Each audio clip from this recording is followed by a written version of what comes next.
Destro Swim Towers. Gain strength in the water with a tower of power. Save $150 per double swim tower by using code BRETT, B-R-E-T-T, at checkout. DestroMachines.com. All right, Wayne Goldsmith, welcome to the podcast, mate. How you doing? Oh, I'm going great. Happy New Year. Happy New Year to you and all your listeners. Wonderful to be here. Yep, thank you. I appreciate it. Got myself a new camera. I'm real happy about I'm fanatical about the way things look now and the way things sound. I don't know. I think starting a podcast has kind of got me into that realm. But Nate, my producer, has inspired me to kind of put some of this stuff in the background. My favorite photograph in the world right back here is Eamon Sullivan swimming the 50 freestyle in world record time, I believe, at the time. So beautiful photo back there. I've got the Sydney 2000 Australian Olympic team back here. I've got Bruno Fratis's medal from 2021 in the 50 freestyle, replica of it back there. So some pretty good stuff back there. But anyway, listen, appreciate you being here. This is awesome. One of the most prolific writers of swimming that I've ever met. You know, the stuff that you've had out there for years, I've been fascinated with. And I think you hit on so many great points. Just tell us a little bit about yourself, for those that maybe don't know you around the world. Well, I live on the Gold Coast. I've just turned 60, Gold Coast, Australia, that is. And I've got 4 crazy kids that keep me highly occupied and keep me up to date with musical taste by telling me that I've got no musical taste. But I grew up in Sydney. I failed high school very badly and did a succession of fairly mediocre jobs. I worked as a storeman packer, so someone who packed things like lawnmowers in boxes and lifted them onto trucks. I hated all that stuff. I worked in a bank. I hated that. And at one stage, a friend said to me, Goldie, which is my nickname, said, Goldie, you were always interested in sport when you're at school. Why don't you see if there's a career in there somewhere? So one thing led to another. I went back and I had to redo the last year of high school, got my way into the University of Canberra and started studying sports science. And there was a job going that was advertised in the bar, funny enough, in the bar at the university for a swimming coach. And I thought, well, I've got no experience, but I swam a little bit at school. I certainly did water polo at school. And I went and applied, and the coach of the program, the age group program I applied to, was Carol Gathacole, who I had no idea who she was or how influential that name was in Australian swimming. So I worked with her as an age group coach for a while and just loved it, fell in love with the sport, as so many of us do. And I didn't have any concept of what that would lead to, because her husband, Terry, was on deck coaching Lindley Frame, who would go on to win a world championship in 100 breast in 91 in Perth. Phil Rogers would go on to win a bronze medal in breaststroke in Barcelona 92. And I had no idea that he'd been a world record holder as an athlete and had coached Australian gold medalists at the Olympic Games since the 1950s. And she said, well, look, Terry's struggling a little bit with health. Would you go over and help him a few mornings a week? And part of that then led to meeting some of the AIS sports science, sports medicine team, who became friends and really good friends even to this day. So I had this bizarre situation of working in a bank towards the end of 1988, to 6 months later, working in the morning with almost no experience, in the morning with a world-class coach, coaching my own age groupers in the afternoon, studying sports science at university, and socially mixing with people like Dr. David Pine, Dr. Bruce Mason, Dr. Louise Burke, all these great people who are working with the Australian swimming team as sports science, sports medicine support. And I was immersed in that environment for about 10 years. And then along the way, over the next year, I was appointed as head of sports science, sports medicine and research for Swimming Australia. And that was a big step, because I then got to work on a daily basis with one of our great coaches, Don Talbot, and somebody who would become a very close friend of mine, Coach Bill Sweetenham. And I was touring with Don or Bill or both of them for about 20 weeks a year from 93 onwards. And that allowed me again to be immersed and be surrounded by some of the best swimming minds. And I mean, as an example, someone was asking me the other day about what it was like And I said, in 1996, leading into Atlanta, I was in Cairns for 3 weeks with the late Gennadi Touretski, Alex Popov, Glenn Hausman, Michael Klim, Petria Thomas, some of these great Olympians and world-class athletes for 3 weeks with them. And then in another part of the world in Singapore, there was a national distance swimming camp led by John Carew, where there was Kieren, Perkins, and so many other great, Grant Hackett coming through, and some of the other great distance swimmers were over there. So I went from working with Gennadi and seeing Popov every day for 3 weeks to then flying to Singapore to spend time and watch Perkins every day. And then as it turned out, both Perkins and Popov were successful in Atlanta. So having that opportunity to see the campaigns, the successful campaigns of sprinters and distance swimmers by that type of diversity of approach really accelerated my learning. And that's what I did really for a long period of time. After the 2000 Olympics, I went to England for a little while with Bill Sweetenham and did some work around helping to set up some of the systems and processes he had in place.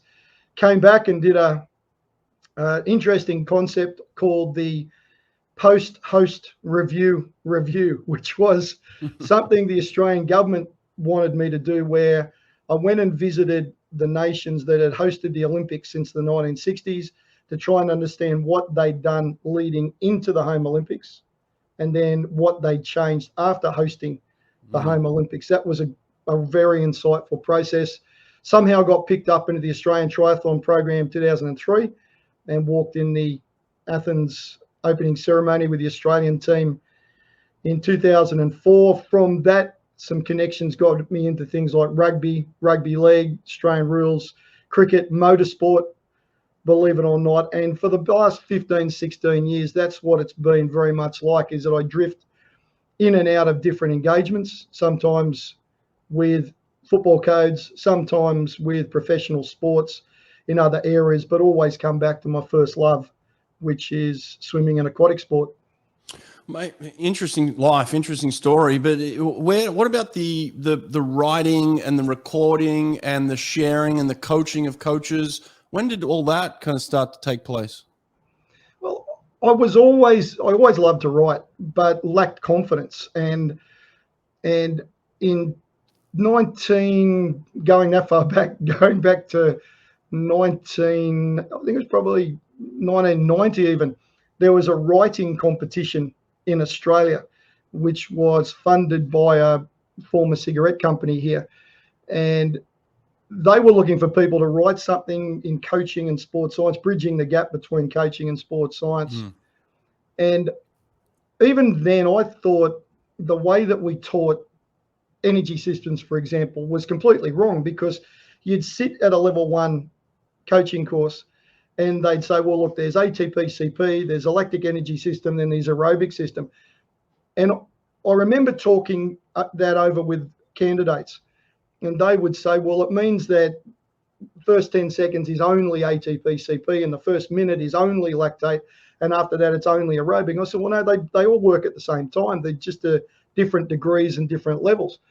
So I decided to write an article for this competition called Teaching Old Dogs New Tricks, New Ways of Teaching Energy Systems to Coaches. And somehow I fluked $1,000 prize and went, hang on a minute, I might be able to write for this market. And that little bit of encouragement was all I needed. And, you know, I'll write something every day, sometimes sport related, sometimes I write letters to people about trying to inspire them. I had a swimmer that I used to work with in 2000 who sent me something that blew my mind. Mate, you know what it's like working with swimmers. The greatest thing is the relationships that you form, more important than anything. And she was a young age grouper who had a lot of talent early on, but then other things came along and she decided it wasn't for her. But coaching was an absolute joy. Her family were beautiful. They used to bring me coffee and biscuits. And it was just a joy to be involved and around the family. And she was coming back from an injury, and I wrote her a letter saying, I believe in you and that you've proven you can overcome anything and that life will give you a lot of setbacks, but what you're learning now will help you to achieve in any situation for the rest of your life. And she contacted me through Facebook last week and sent me a copy of that letter that I'd written at the end of 99 that has been framed and is still in her bedroom now as a married woman with 3 kids. Wow. And, you know, I think writing those things are just as important and just as wonderful as writing something that you see published online somewhere. Mate, awesome stuff. I wish I could have an impact like that on somebody. That's pretty cool. But there are some things that I do want to talk about, some specific things, because people do come to this channel for education, for learning. I get coaches all the time wanting to come on here and better themselves. And I think a lot of the information, I talked to you about this off camera, is you know, it took me a bit of trial and error to figure some of this stuff out, where if I just had have come to you and read it, I could have, you know, and believed it, I could have cut out some of the pain in my life, you know, of learning some of this stuff early. So I want people to come to you know, where you're handing out information. We can talk about some of the areas maybe where they can click on some of that stuff to access the stuff you're putting out in a minute. But specifically, I want to talk about a couple of little areas where I think were huge learning curves for me, and trying to figure out how best to get the best out of my athletes. And one of the things I learned pretty quickly, pretty early on, was it wasn't so much about the physiology. You know, it was more about the connection with the athlete and the way that I was implementing the workouts and the way that we were performing at the workouts, rather than just the workout itself. And I would get coaches all the time say to me, send me a workout. And I would say to them, but it's just numbers on a piece of paper. It really doesn't mean that much. I mean, anyone can really write a workout, but it's the art of implementing the workout. And you've spent many hours around some of the greatest coaches in Australia's history. And I think you probably learned from them and saw from them that it was more than just the 3100s that John Carew was writing. It was how it was being done, kind of thing. And you told me a story about Kieren Perkins a minute ago, which I think kind of goes hand in hand with exactly what I'm talking about here, right? Well, it's true. And it's having come originally from a sports science background, where I had access to some of the great physiologists and great minds in swimming physiology, certainly here and other places around the world, you can get to the point where you believe that it's about the content. So the volume, intensity, frequency of your workouts, that the content is what matters. So what's written is the most important. And typically that's what we teach. So session 1, number 1, level 1 coaching course, physiology of swimming. And we talk about sets and volume and intensity and repeat times and heart rates and all those things. So when we write a workout on the board, we might write 10 100s or 20 50s on 130, holding PB plus 5 or 75% or whatever marker you use to manage intensity. And that's easy to teach. And that's what we call the content of your workout, if you like. That's the science of swimming. But you very quickly come to realize that every time you write a workout, you write the content with the underlying assumption that the swimmers will do the content with the intent that was behind it. It's that marriage of content and intent, the marriage of science and the art of coaching. And it's the stuff that's not written, or what I talk about now is the gaps between what's written on the whiteboard. So written on the whiteboard might be 2050s, but what's not written there? What's in the gap? And the story you and I were talking about earlier, I'm happy to relate it again, was back in the 1990s, I was working for Swimming Australia and going just on the road constantly, learning from some of our best coaches. And I was on deck with John Carew, may rest in peace, who was coaching Kieren Perkins, the dual Olympic gold medalist, world record holder in 400 and 1500 freestyle, of course. And we were talking about sessions and workout plans and loading and all those things.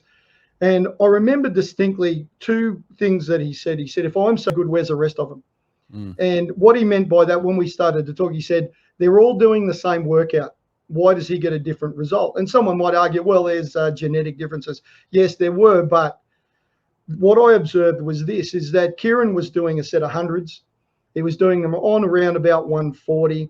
And he was holding between 58.5 and about 59.1 for the entire set of 20, 24, whatever he was doing at the moment. And I was watching, and the pace almost never varied. Stroke count was exactly the same. Stroke rate was the same. Breathing in terms of the number of breaths and where he took the breath was identical.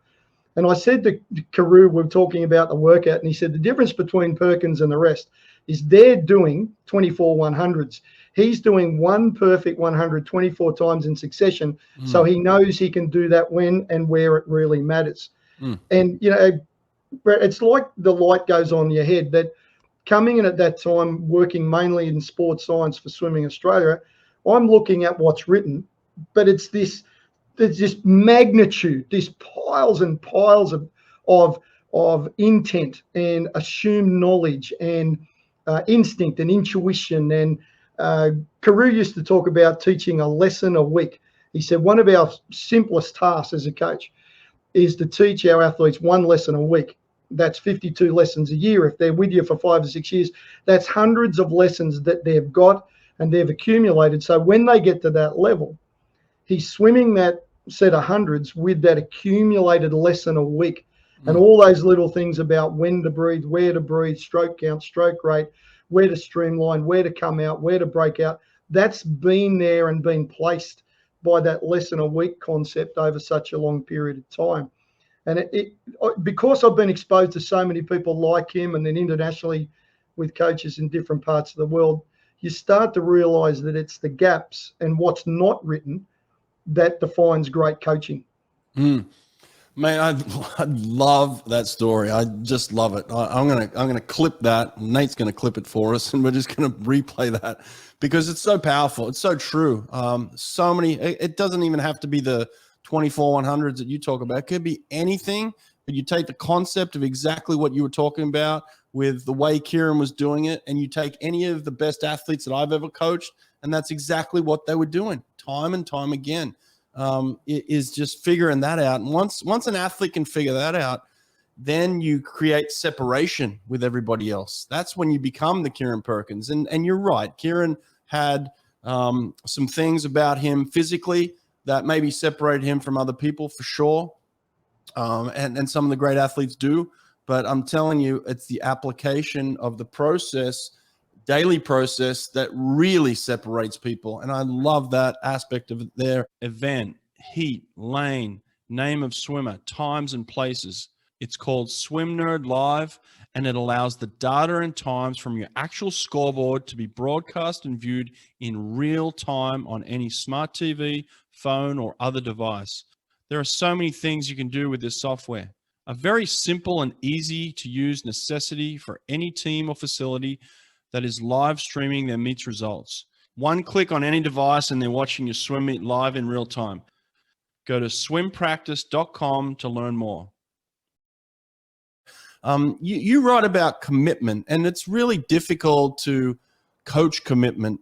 It's hard to understand it. It's hard to coach it.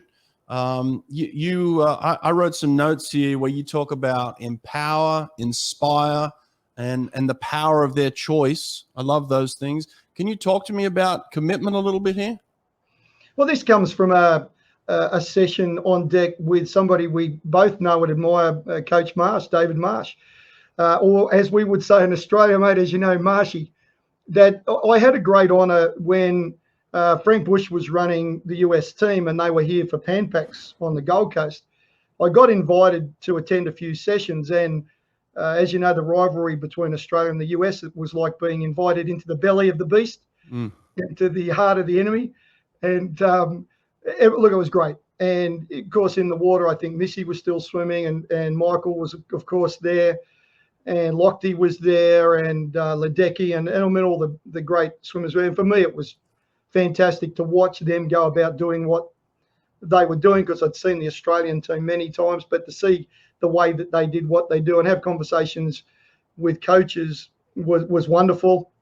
But the thing that stood out from one afternoon session in Brisbane with those guys is that Marshy and I had known each other for a long time. And, you know, it's like you develop friendships. I'd known Eddie Reese for a long time, and, you know, you get to know wonderful people all over the world in this sport.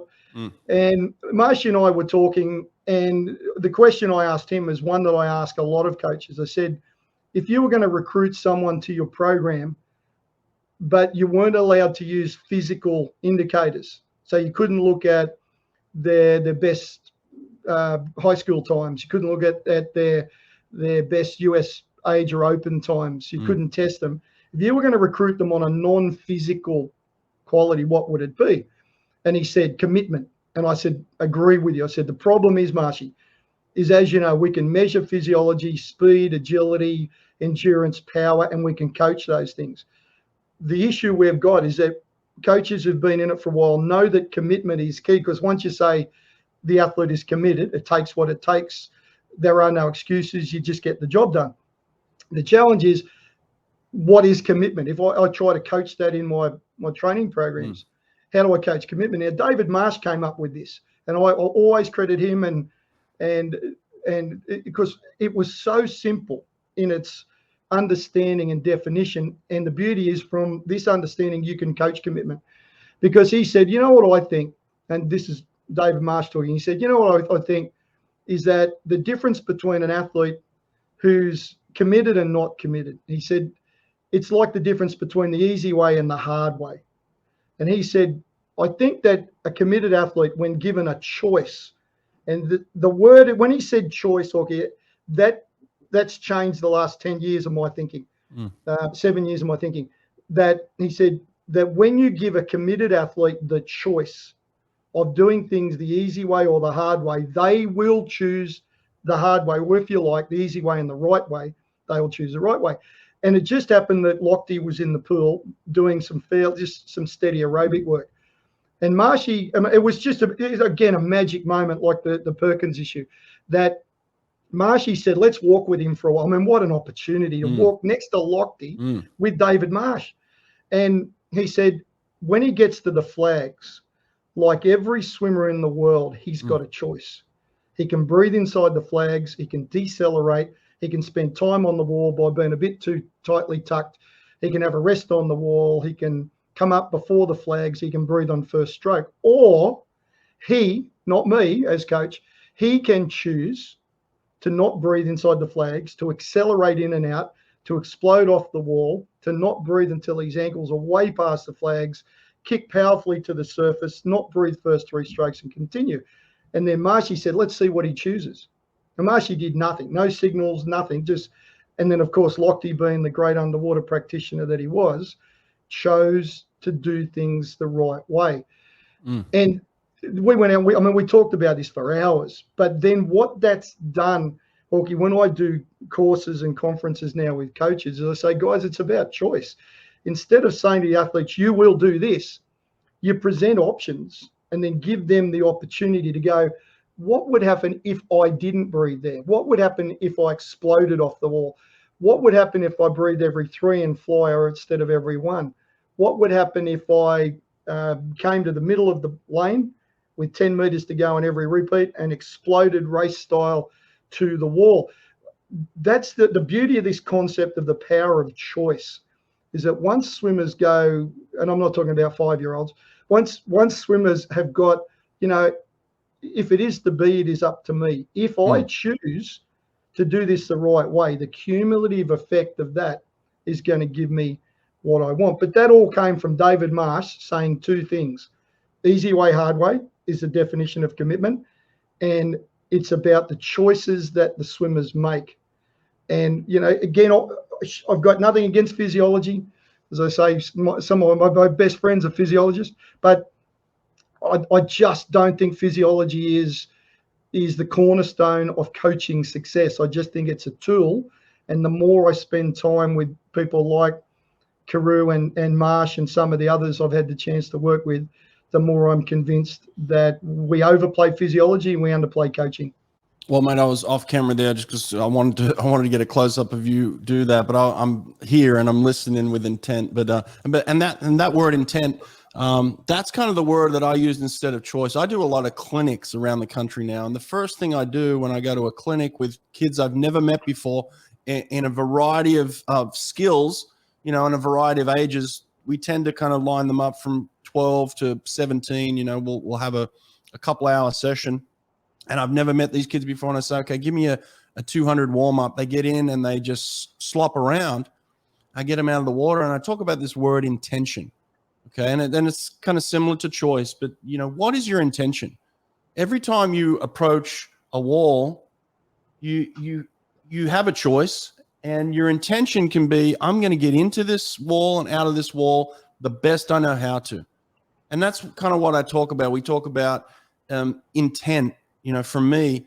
And so what I say is, I want you to think about the way that you're streamlining. I want you to think about the way that you're approaching the wall and turning and coming off that wall and breaking out. And I don't even teach them anything. They know these things already, kids that I've never worked with before. And I say, just swim again. Let's do another 200, and this time swim with intention. And when they do it, they look like completely different swimmers because they already know how to do it. But when you emphasize it and talk about it, and then, like you said, give them the choice to do it right, they know how to do it right. It's just that they get caught up in being part of a group and just going through the motions type thing. And so, when a little light bulb goes off for a lot of these kids when we talk about intention and give them choice. And look, I swam for David Marsh. I was a very average Australian swimmer before I went to Auburn University. It's just the bottom line. I was an average Australian swimmer, and I was at my peak growth. I went to America when I was 21 years old. I was basically a grown man, and I was an average swimmer. And I came back, and I became, an Olympian, double Olympian, one of the fastest swimmers in the world by learning these methods from David Marsh, who you talk about here. But it was just a man that gave me choice and showed me the intention to do things the right way. And I learned how to do them on a regular basis and just became one of the best swimmers in the world by swimming with this intention and having this choice that I had. So, mate, I love everything that you're saying with that. And so when it comes to commitment, like you're saying, commitment can be taught then. Yeah, and that's the beauty of it. And I like that story you've just told about the clinics, because I do age group clinics from time to time, and I'll often do an exercise, say, okay, guys, we're going to do a 200 free easy warm-up, same type of thing, but not the 200 is irrelevant. Mm-hmm. It could be 100 for it, doesn't matter. It's interesting. Every time you mention a distance, somebody somewhere in the world listening to your show has just written that down. Mm-hmm. But I'll often say to the swimmers, because I totally agree, by the time they're early to mid-teens, they know what they need to know, but they're choosing, for whatever reason, not to do it. And I'll say, okay, guys, we're going to do a 200 freestyle. How would an average club level swimmer do a 200 freestyle? And they go, oh, well, they jump in and they'd swim 200 free. And so, yeah, exactly. What about someone heading to state championships? How do you think they would do a 200 free? Well, they'd streamline, and they wouldn't breathe inside the flags, and they wouldn't breathe last 3 strokes, and they'd finish, head forward, hips up, ear on shoulder, all that stuff. Excellent. Okay, now if we were watching a world-class swimmer, how do you think they'd, oh, wow, Wayne, they'd count their strokes and they'd attack the walls and say, okay, so what you're telling me is, mm-hmm. you know how to swim this. Why are you choosing not to do it that way? Mm-hmm. Why are you choosing to be less than you can be? Why are you choosing to be less than the exceptional person that you are when you know what it's going to take to be there? Why would you make that choice? So then we'll line them up at the end of the blocks, and same as you've done, and say, guys, I'm not interested in speed. I'm not interested in how fast you do this. I'm interested in the choices that you're going to make, because this will set, start the way you want to finish. This will set the tone for the clinic. And mm-hmm. I agree. I think coaching is now, it's gone from telling and yelling to connecting, engaging, inspiring. It's gone from volume of voice to forensic questioning, to asking the right questions. Because if you ask someone a question, they have to engage or be rude. And if you tell them, it's like yelling at your kids to pick up rubbish on their floors or to tidy up their rooms. They can choose to ignore a command or a direction. It's very difficult for them to not engage with a question. So instead of saying to the kids, don't breathe inside the flags, don't breathe inside the flags, the better thing is, where did you take your last breath? How do you think that would have affected your wall? Mm-hmm. What would you think might happen if you didn't breathe those last 2 or 3? What do you think something that you could do now to make that better? Oh, coach, I think I could, I'll do another one and I won't breathe last 5 strokes, and I'll accelerate towards the tee. That's a good decision you've made.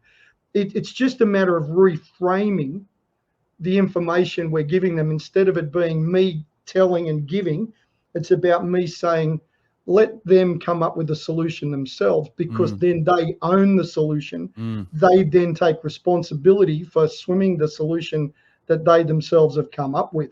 And, I often get, Hawke, and I'm sure you have this argument or discussion with coaches, is I'll say, oh, well, that's a soft way of coaching. Well, no, it's not.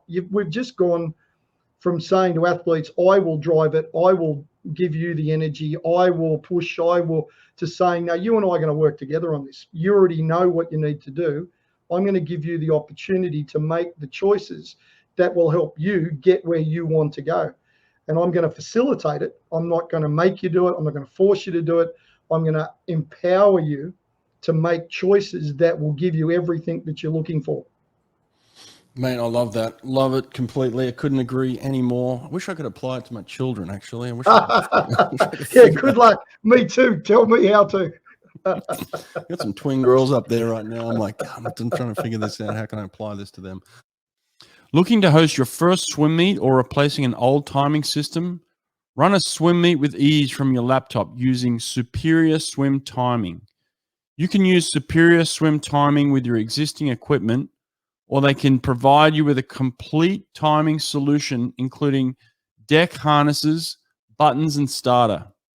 SST is fully compatible with High-Tech and Team Unify, as well as Colorado, Daktronics, and Amiga touchpads. Go to superiorswimtiming.com to learn more, and be sure to tell them I sent you. One of the other things you talk about is the myth of technical perfection, and I love this too, because I was kind of in an era where physiology was a huge part of Australian swimming, and a man named Alex Popov came to swim in Australia in 1993 after the 92 Olympics, after he won gold at the age of 21 in the 1500 freestyle, and really kind of reinvigorated Australian sprinting, along with his coach Gennadi Touretski. God rest his soul as well. We lost him last year, but really changed the way we thought about sprinting. But back when I was growing and learning, physiology was still a big part of it, and this idea of swimming a certain way, and what the physiologists at the time, not to call anyone out or not to blame anybody or anything like that, but it was like, look at the way Alex swims. Everybody needs to swim like him. We're going to study Alex, and you have to swim exactly the way Alex was swimming. And for a period of time, I did that, and I tried that. And I just realized that I'm not Alex Popov, and I'm not 6'7", and I don't have the wingspan that he has. I don't have the feet. I don't have the legs. I just wasn't him. And I became very frustrated with this process of trying to swim like Alex. And whoever it was, what I found is they would find a model and say, that's how you have to swim. And what I found, to cut a long story short, is what I would do for myself over time is I would take a piece of Alex Popov, I'd take a piece of Michael Klim, I'd take a piece of Ian Thorpe, and I would look at some of the things they did well and say, how could I do that? How could I incorporate that into what I'm doing? Would it work? Does it fit? If it doesn't, put it out, bring something else in, and just tried to mold myself into being a better athlete based on what I was seeing from other people, rather than just mimicking and copying one person. Does that make sense? Yeah, look, it does. And my early days in swimming, I was heavily influenced and still am by Sweetenham and Talbot, Ken Wood, the Gather Coles, obviously. I mean, the people that were doing huge volumes, Laurie Lawrence, doing huge volumes of non-specific aerobic work, believing that we had to build this huge aerobic base, and then we'd do a drop taper at the end, and hopefully things would come good. And Gennadi comes out in 93. And so I've been influenced, and I love these guys, and Bill is still a close friend. But that's all I knew. And then Gennadi comes out, and he did this presentation in 93, which again, relating to the Dave Marsh story and the Johnny Carew story, another one of these moments that my head exploded, because Gennadi stood there not speaking great English, and in front of all of our great coaches at the time, he said, you know why you don't produce sprinters? He said, because basically you do your slow work too fast and your fast work too slow. You don't actually sprint. And that started to get people thinking a little bit. And he said also he started talking about volume of training. And he said, Alex will, and I've walked up and down with Alex countless hours and Gennadi, and a training camp with Gennadi in 96 in May, so still a few months out from Atlanta. They were hitting 88, 90 Ks a week. And no one, I hear these stories, they were doing 20 Ks a week. Absolute rubbish. They were working. But it was the mix that was quite fascinating, is that in the morning they might go 8 or 9 Ks, but it was very, very easy, relaxed aerobic. They might come in the afternoon and do 2.5 K with some world-class sprint times, but the variation was remarkable. But then they were doing beach running during the day, and we were throwing medicine balls on the beach, and it was, you could do 10 hours just on Gennadi. But there were a couple of things Gennadi, I became a convert, and I was working at the AIS one day, then I might be in Perth the next day talking to coaches saying, Popov does this, Popov does that, Popov does this, and I became swept up in it, because I didn't take time to understand. All I wanted to do was go, he's great, we're not, let's copy. It was dumb. Because Gennadi then would talk, and he said, isn't it interesting? Everyone around Australia is doing the lateral freestyle and the shark fin drills and all those things. We don't do the drills. He said, because he said, what I believe is we overuse drills. We don't do enough technique work with the individual swimmer. And then he drops this bomb like the David Marsh, easy way, hard way. He says, Wayne, every swimmer is different. Every technique is different. And I said, explain. He said, well, just have a look at world-class swimmers. The thing that's different is their style. They've got, but everyone misinterprets that as being the thing that really matters. If you look at swimmers, there's only 2 or 3 things that really matter. Maybe degree of elbow catch or release or pressure on the water through the whole movement, whatever it is. But he said every swimmer is different. Therefore, every technique is different. Trying to make everyone look like Alex or anybody else is folly. So I'm armed now, Hawke, with that, and I'm thinking, so then I go, I don't know, to Scotland, and they pull out their level 1 textbook, and it goes, Bernoulli's principle. Oh, save me. It talks about pressure differentials between upper and lower surfaces of the hand and forearm. Talk to Ernie McGleeshow. He doesn't even believe that, and he's the guy that wrote about it in the early 80s, not long after Councilman. That people are still teaching the myth of biomechanical perfection. Must be 45 degrees, must bend at 90, must release at hip. It just doesn't apply. And the time that it really hit me was ICAR, who were working with the International Centre for Aquatic Research, who've had some, let's say, reputational issues at different times, that they did a fascinating piece of study on most of the Olympic gold medalists from Atlanta, and it was published through FINA. And in that, they showed the 3D hand pictures, front on, side on, of Popov and Sadovyi and Perkins, of course, and the degree of difference between swimmers. No one was entering the water at 45 degrees. No one was sculling out 16%. No one. The degree of difference of the best swimmers in the world was incredible. There was no one size fits all. And yet this myth of biomechanical perfection, what we do, Hawke, is we get these young coaches come in. Someone stands up the front, usually with an advanced degree in biomechanics, and says, the research says every swimmer 45 degrees on entry, every swimmer 90 degrees on catch. There is no only, never, must do's, has to be's. There are no absolutes. It's your ability to adapt. Sweetenham talks about this a lot, and I know a lot of coaches do, that we tend to say, well, there's some core principles that we believe in. The relationship between head and hips. The alignment needs to be putting them in a body position that makes sense. Hands need to be soft and relaxed so they can actually feel the water. Feet relaxed and smooth and loose. I think that's something I picked up over the years, nice and relaxed. The relationship between hand and hips really important. breathing. There's some broad concepts that apply to everyone, but then there's so much variation and difference. And I try to say to young coaches, don't be hamstrung. Don't be put in a box and limited by chasing this obsession with the only kid who's textbook perfect is the kid whose picture's in the textbook. For everybody else, it's how do we apply broad principles of movement through water to the unique body, mind, attitude, flexibility, mobility, stability of the individual athlete. Yep, mate, couldn't agree more. I have an athlete here, Bruno Fratis, who won this bronze medal back here, who is 6'1", not your traditional sprinter in terms of height and length, and yet is insanely fast on top of the water. And one of the things he does, which at the time before I started coaching him, I was coaching this out of people, is movement of the hips. He has this wiggle in his hips that when you look at him from behind, you're like, what is he doing? It's this wiggle, but he wiggles in order to get onto his catch, which then helps him apply the power that he needs.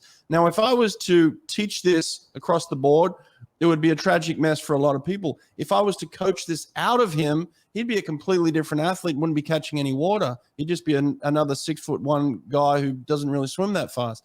And yet here he is, one of the fastest humans on earth, because he has this wiggle into this catch, which then enables him to wiggle down the pool, what we call it. And yet I wouldn't teach it, but I don't want to teach it out of him. Another prime example is Tatiana Schoenmaker, who won the 200 breast at the Olympics, broke the world record this year. One of the latest breathers in breaststroke I've ever seen in my life. Now, breaststroke for sure is one of those weird anomalies anyway that everybody swims it different. But I mean, no one's teaching breaststroke the way she's swimming, and here she is, yet the world record holder now and Olympic champion. But across the board, that's the way it is with technique. And one of the things I wrote down, which I loved that you say, is that biomechanical perfection will drive you crazy. It was driving me crazy, mate. It was just driving me crazy. I actually dreaded coming to the pool because they were trying to force this technique down my throat, and I just couldn't get it. And in the end, I had to kind of be rude to some people of like, listen, just back the fuck off me for a second. Let me be me. Let me figure this out. Let me swim. I know you got a job to do. I know you're getting paid to just back off, right? And I kind of took over my own swimming again, and it liberated me. It made me feel good again that I could actually just be myself, and it wasn't against anything, but anyone in particular. It was just about trying to be somebody that I wasn't. I needed to be myself, and so I took that back. I love that. The other thing that I love that you wrote here that I wrote down is greatness comes from uniqueness, and that's kind of what we're talking about here is the uniqueness of each athlete. So these are great concepts, man. I'm loving these. I'd like to introduce our newest sponsor, Swim Angelfish. Swim Angelfish is an online certification program that strengthens your teaching curriculum to serve swimmers of all abilities. Swim Angelfish will prepare you and your instructors with the skills to teach swimmers with autism, physical disabilities, anxiety, sensory and motor conditions, and more. Learn to teach skills faster and with more comfort with Swim Angelfish. Apply for an Only Alpha Pool Product Scholarship and receive up to 50% off your certification. Go to swimangelfish.com today to apply. One of the biggest things that I come across that I think is huge in terms of performance and is very difficult to teach, it's very difficult to understand how to teach it, is this concept of confidence. A confident athlete is a productive, successful athlete as far as I'm concerned. And again, I could tell my own stories here of myself and also athletes that I've worked with. But just talk to me about how you would coach confidence in an athlete or even a coach. Well, this came from, this has been evolving for a long time. Again, what I'm trying to do, Hawke, more than anything now is I can pick up my phone. I can pick up my phone. This thing means anyone can get anything, anytime, anywhere for free. It's no longer a matter of I need to find out what's the best sets to do for a 200 breaststroker. It's all there. I can be laying in bed at night and watch a video of, in her case, Rocco Martin from South Africa. I can watch what Rocco's done, seminars and a whole bunch of interviews on newspapers. You can find out the sort of stuff or contact him. He's a great guy. Or just watch my podcast I did with him. Oh, you know what he's like. Rocco's he's a funny guy, and ask him one day, next time you're talking to him, ask him about having two of my kids in the back of a car and us getting charged by a white rhino in a safari park. But quite often I've dealt with athletes in swimming, and I remember Sam Riley a long time ago, our world record holder breaststroker, and just a beautiful, beautiful Australian athlete and wonderful person. I remember talking to her on deck when she was the world record holder at a national breaststroke camp, and she was talking about her fears and concerns about going to the 94 Commonwealth Games and then in Canada and then to the Rome World Champs. And I couldn't get my head around it, Hawke. I'm going, this is a world record holder. How can she possibly be? How can she possibly be be nervous or be concerned? You know, how can she lack confidence? I mean, confidence is a 13-year-old going to their first nationals in another state. And the number of times over the years where I've worked with elite football players, and I was working with an NRL rugby league team. For most of the world, that's like rugby, but better. But I was working with a rugby league team in Sydney, and one of our star players at halftime of the grand final, so halftime of the Super Bowl equivalent, he was so lacking in confidence, his legs were shaking, and he said to me, "Goldie, I don't think I can go back out." And you think, well, what is confidence? And you start to think, well, you know, how would I define it? Because if I think confidence is important as an educator, I need to be able to tell coaches how to coach confidence. So the model that I put together, says that confidence is belief times evidence. Now, as coaches, we're really good at evidence. And I talk about confidence as being like a can, as in I can, we can, she can, they can, we all can. Confidence is like a can. And as coaches and as athletes, we fill that can full of training experiences, former competitions, strength training, good diet, plenty of sleep, flexibility work, the right gear. So we're trying to fill that confidence can with evidence so that when I'm standing behind the blocks, the two voices that are in everyone's head that's saying I can and I can't, the I can becomes very loud. A friend of mine's a comic, a famous comic in Australia, a comedian. And I said to him the other little while back, I said, do you get nervous before you walk out? I mean, this guy's done TV, he's had his own show. And I said, do you get nervous? He said, oh, absolutely. And I said, you're kidding, mate. You've been everywhere around the world as a famous comedian. You still get nervous. So I said, how do you deal with it? And he said, well, when I'm standing behind the curtains, when those two voices come out saying, there's more people here, I don't know the first joke. He said, this other voice says, you can do this. You've done it before. You've practiced, you've rehearsed, you know the first line. He said that I can voice becomes a shout, and the I can't voice, which is always there, becomes a whisper. And I thought, well, that's what we do in swimming. We train a little bit harder, we do more gym work, we focus, we work on our technique and skill, so that when that little voice is there at state champs, national champs, school champs, Olympic games, the I can says, I can do this, man. I've practiced this. I know I can do it. Oh, yes, but this is the Olympics. Maybe you can't. Don't make any difference. It's 50 meters, constant temperature. It's the same blocks, the same. Yeah, but you've never raced them before. Doesn't matter. It's not about them. It's about me. And you have those little battles in your mind. I thought, well, I get that. Is how do you teach them? But Hawke, over a period of time, I saw some swimmers like Sam and many, many others who trained incredibly hard, who still lacked confidence. And I thought, what's the missing link? Friend of mine's a psychologist, and she said to me, what we believe, the research tells us, is the way you feel about yourself, the way you love, value, and accept yourself as a human being, those things are there more or less by age 10. And that means that part of the equation, confidence is belief times evidence. It doesn't matter how much evidence you've got in the can.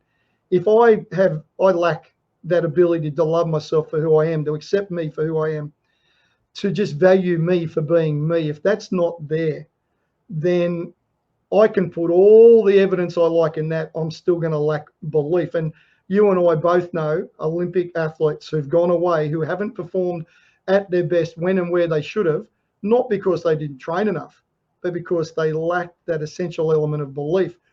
And one of the things I do constantly, Hawke, is parent education.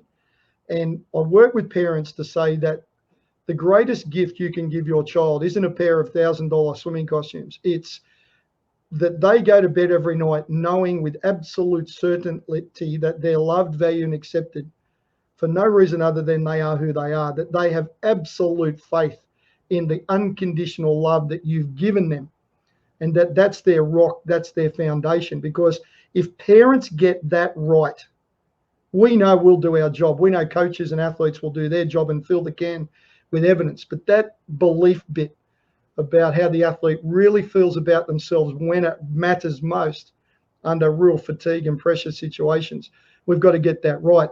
And I don't think clubs, coaches, or even national bodies do anywhere near enough of the right type of parent education. They talk to parents about, the Olympic pathway model, and they talk to them about what sports drinks not to drink and how to manage their diet. They don't do enough work. I'll take responsibility. We don't do enough work with parents, swimming parents, on teaching them what it is they really need to know, which is the art of parenting. I think that's a common theme with everything I do, the art of coaching, the art of parenting. That's where I think the future is. That's where we've got to be heading. Well, this is where I think a guy like Dean Boxall got it right, mate, for this past Olympics with Ariane Titmus especially, right? Is just this build up of confidence and build up of belief. But he didn't get to the Olympics and walk away and say you're on your own now. He went to the Olympics with her and said, we're finishing this together. We're doing this together. Everywhere he went, everywhere she went, he went, and to the point of almost walking her to the block and saying, we're doing this together kind of thing. So there was never a gap. The most successful coaching I've ever done is in this concept here. And the most success I've ever had is the implementation of this concept here, right? So when I had tremendous success, for example, with Cesar Cielo at the Olympics in 2008, what I realized, because I just retired from swimming 2 years earlier, and what I found is there were gaps in moments where my brain would allow this I can't to be louder than the I can. And what I found is when my coaches, when my teammates, when people around me gave me space and allowed me to have these moments by myself, this voice got louder. And so what I did as a coach is recognizing when those moments were going to take place and being there with my athlete, like when this is kind of like, an example of when an athlete goes to put their suit on. Back in the day when Cesar broke the world record in Rome, I remember walking into the locker room and helping him zip it up because I didn't want him to be there at that point in time and not have anyone to zip, and for him to be thinking anything, having any doubt. So I allowed him to go into the locker room for a couple of minutes, put the suit on to the point where he needed to put it on. And then that final moment, I came in and I just put his back together and I zipped it up. And then I walked to the ready room with him and said, we're doing this together. Didn't allow him to get caught up in any doubtful moments, and this partnership. And I'm telling you, that's where I've had the most success as a coach, is almost holding hands with your athlete and saying, we're doing this together. We've come this far. I'm not going to let you go now. We're going to finish this. And when you are there with them, basically holding their hand and saying, we're walking in the block together, that gives them so much confidence. And I can tell that's kind of what Boxall did here in this situation. He wasn't going to let, Ariane Titmus just walk in and face Ledecky alone. He's like, we're going in there together. We're facing her together. And that gave her a tremendous amount of confidence. Is that making sense to you?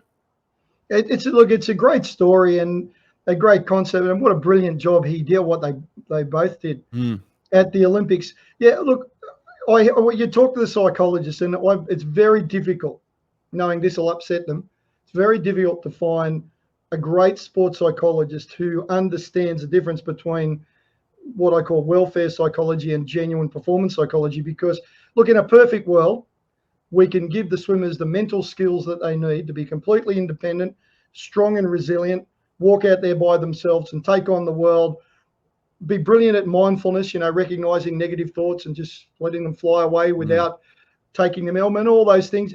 And they're all great skills. I'm a big fan at starting to teach mental skills with 5-year-olds. And it's critically important. In a perfect world, we can give the swimmers all the mental tools that they need to be totally independent and all those things, but it ain't a perfect world.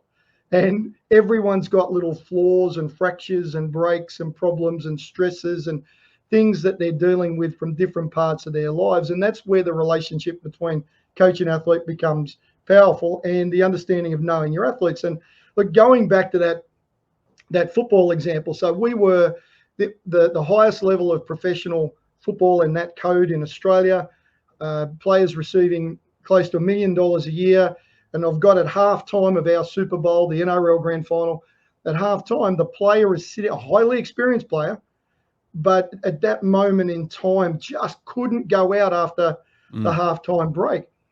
And the head coach, very, very experienced guy, now in his early 70s and incredibly experienced, came in and he sat down next to him and spoke really quietly to him, put his arm around his shoulder, and they laughed, and the player went out and did well. Yep. And I asked the head coach on the way back up to the box, I said, what did you do? And he said, Wayne, he didn't need a psychologist, he needed his dad.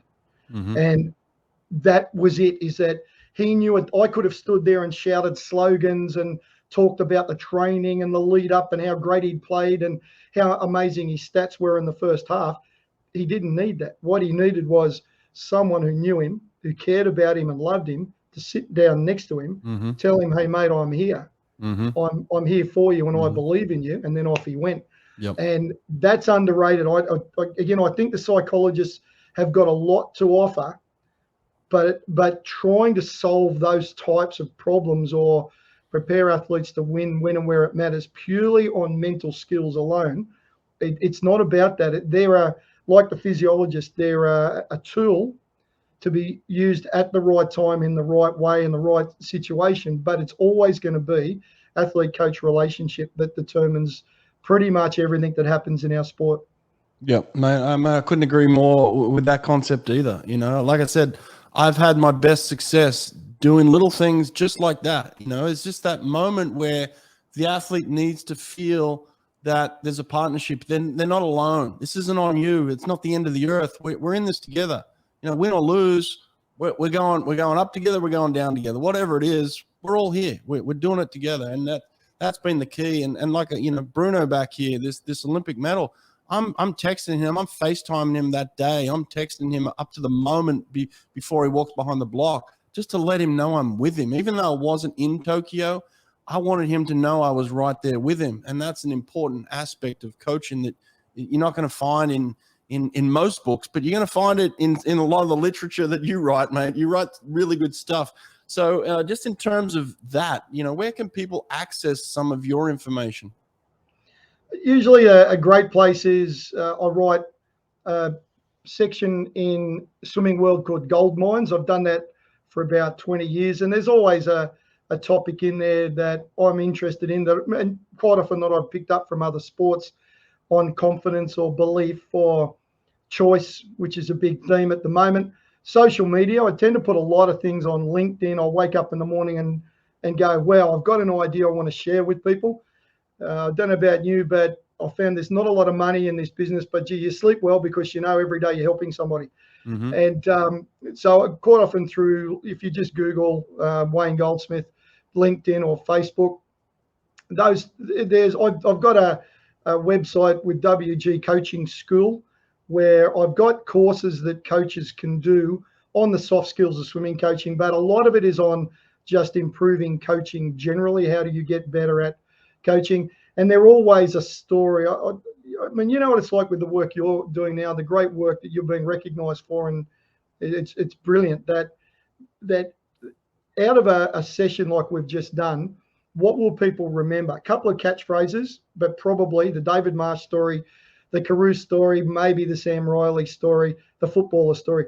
as a species, we communicate what's important to us by storytelling. And many of our most ancient cultures have survived for thousands of years on the back of their storytelling. And because once you start telling a story, there's an empathy and there's emotion and there's I'm sharing a bit more of myself, which connects with people generally more than data. So all the courses that I do are usually a topic and then illustrated by a story from an experience I may have had, and then wrapped up with some practical application. So it's really just a matter of going to good old Dr. Google, the cure for all ills, and going Wayne Goldsmith coaching, and my website or something will come up that you'll be able to connect through a variety of different ways. Well, mate, I haven't had a chance before this moment right here to tell you you've had an influence on my career big time. I read a lot of your stuff. I've taken a lot of your stuff in. I've never taken the time to write back to you and say that you've influenced me. So here's my chance. You do a fantastic job, mate. You have for many years. I love the work that you do. I love the way that you figured it out too. So people can kind of cut through some of the mistakes that I made and just go straight to the stuff that I'm reading here and get things right from the get-go. So a lot of experience in what you write. Love it. And I hope people really learn from this. And again, just thanks for sharing a little bit here today. Really appreciate it, mate.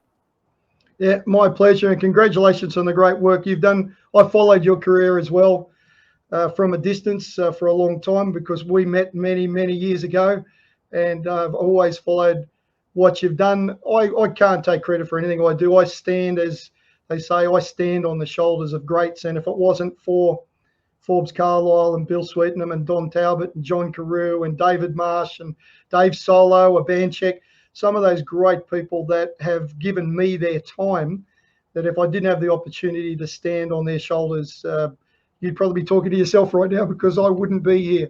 So I have to say thank you to all the people that have given me the great honour of allowing me their time and sharing their ideas with me over the last 30 years or so. Yeah, absolutely. I agree. But, without you writing it and without me putting this podcast together, then a lot of that stuff would just, be gone, wouldn't be shared. So I'm glad you've done what you've done. I'm glad I'm doing what I'm doing. We can share this stuff. And, what I found in this COVID period is it's a small world, and people want connection. People want sharing of information. And so what you've tried to do for many years, I've tried to condense it now and get video out there. So we're both doing it together. So hopefully people will look at this stuff for many years to come. So thanks, mate. Appreciate it. And have a good one. All right. Stay well, stay safe.